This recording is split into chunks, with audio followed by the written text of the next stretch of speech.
Bismillahirrahmanirrahim. Assalamualaikum warahmatullahi taala wabarakatuh. Innal hamdalillah nahmaduhu wa nasta'inuhu wa nastaghfiruh wa na'udzu billahi min sururi wa anfusina wa min sayyiati a'malina. Man yahdihillahu fala mudilla lahu wa man yudlil fala hadiya lahu. وأشهد أن لا إله إلا الله وحده لا شريك له وأشهد أن محمدا عبده ورسوله ونصلي وسلم على هذا النبي الكريم وعلى آله وأصحابه ومن تبعته إلى يوم الدين. فقال تعالى في القرآن العظيم: أعوذ بالله من الشيطان الرجيم. بسم الله الرحمن الرحيم. يا أيها الذين آمنوا اتقوا الله حق تقاته ولا تموتن إلا وأنتم مسلمون. صدق الله العظيم. Puji syukur kehadiran Allah Subhanahu wa taala yang masih memberikan kita nikmat di siang hari ini, baik itu nikmat kesempatan, baik itu nikmat melihat, baik itu nikmat berjalan hingga kita sampai kepada forum yang berbahagia ini, dan juga tentunya adalah nikmat Islam dari Allah Subhanahu wa taala.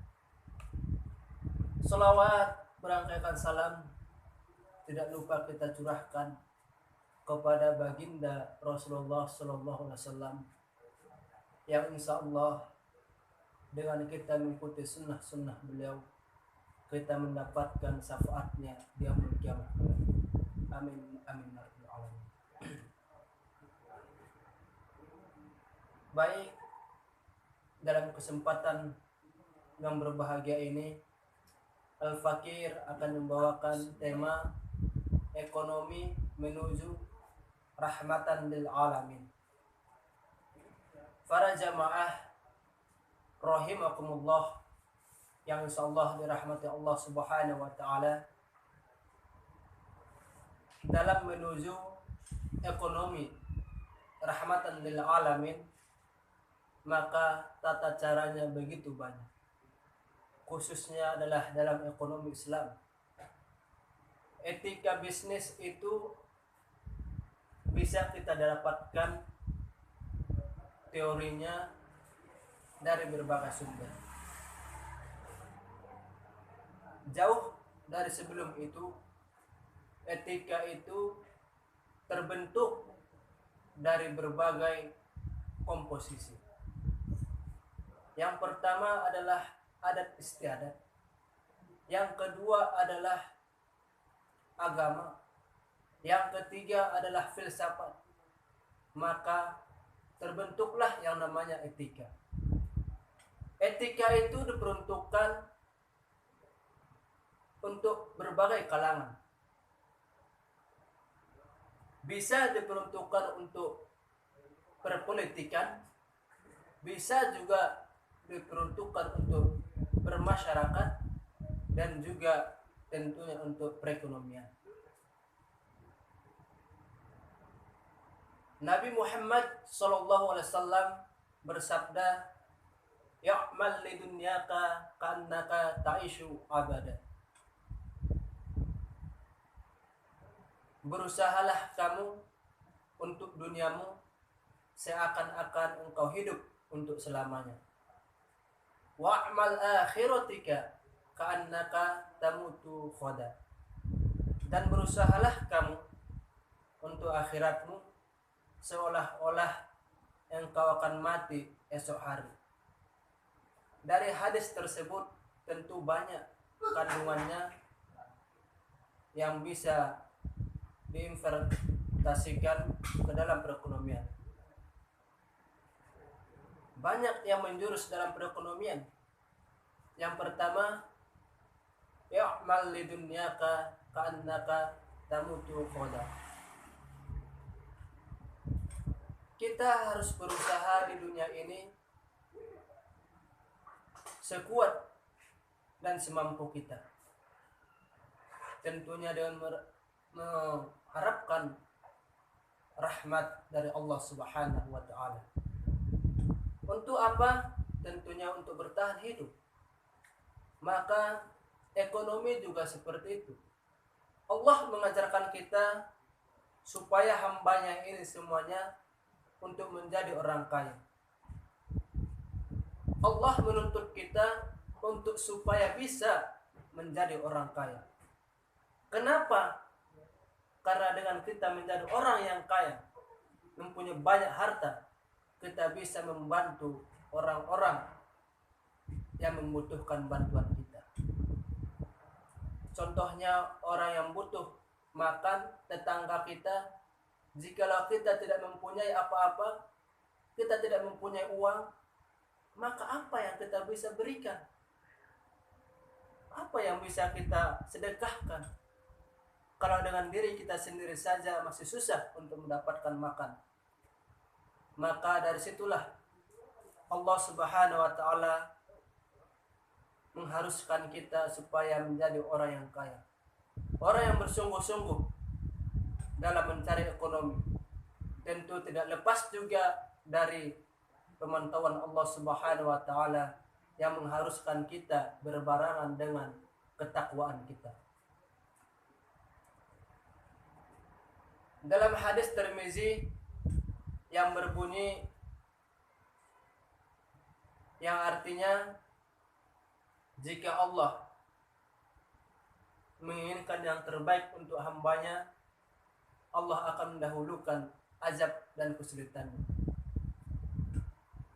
Dan jika Allah menginginkan yang terburuk untuknya, maka Allah akan mengakhirkan azab dan kesulitannya. Apa yang bisa kita artikan dari hadis tersebut?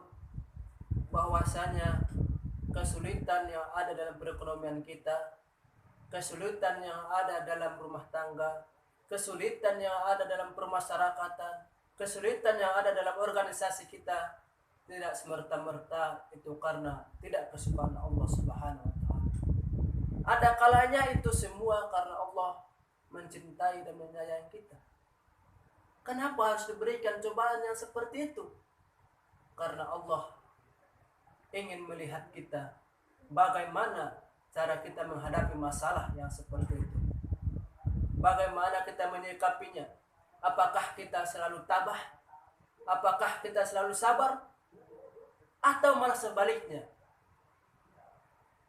Kita malah merengek dari Allah Subhanahu wa taala. Ya Allah, kenapa ini terjadi? Ya Allah, kenapa ini lagi yang terjadi untukku? Allah ingin melihat itu semuanya. Karena Allah Subhanahu wa taala tidak akan berikan ujian yang berat kepada kita kalau jawabannya belum ada dari kita sendiri. Kalau kita belum sanggup untuk mengemban ujian tersebut.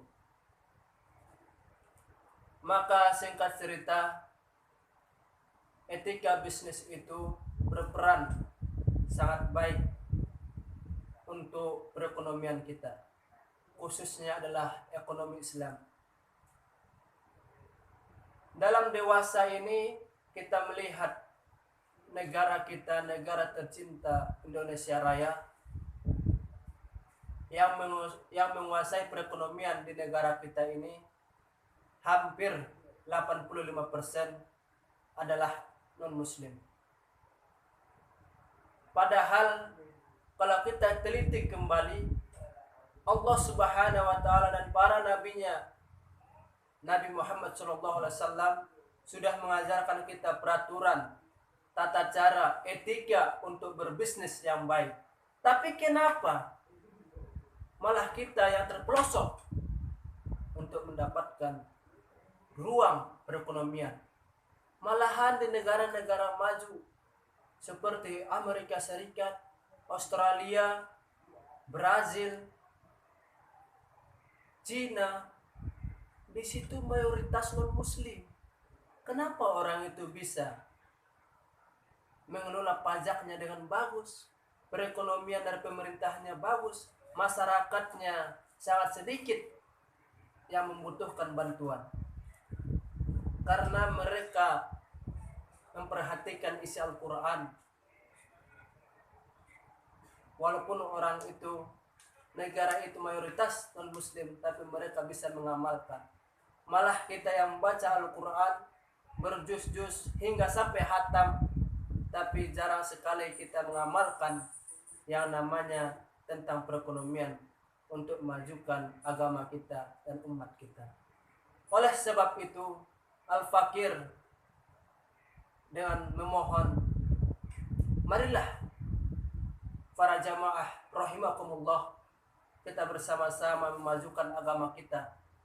Kita bersama-sama memajukan umat ini, tentunya dengan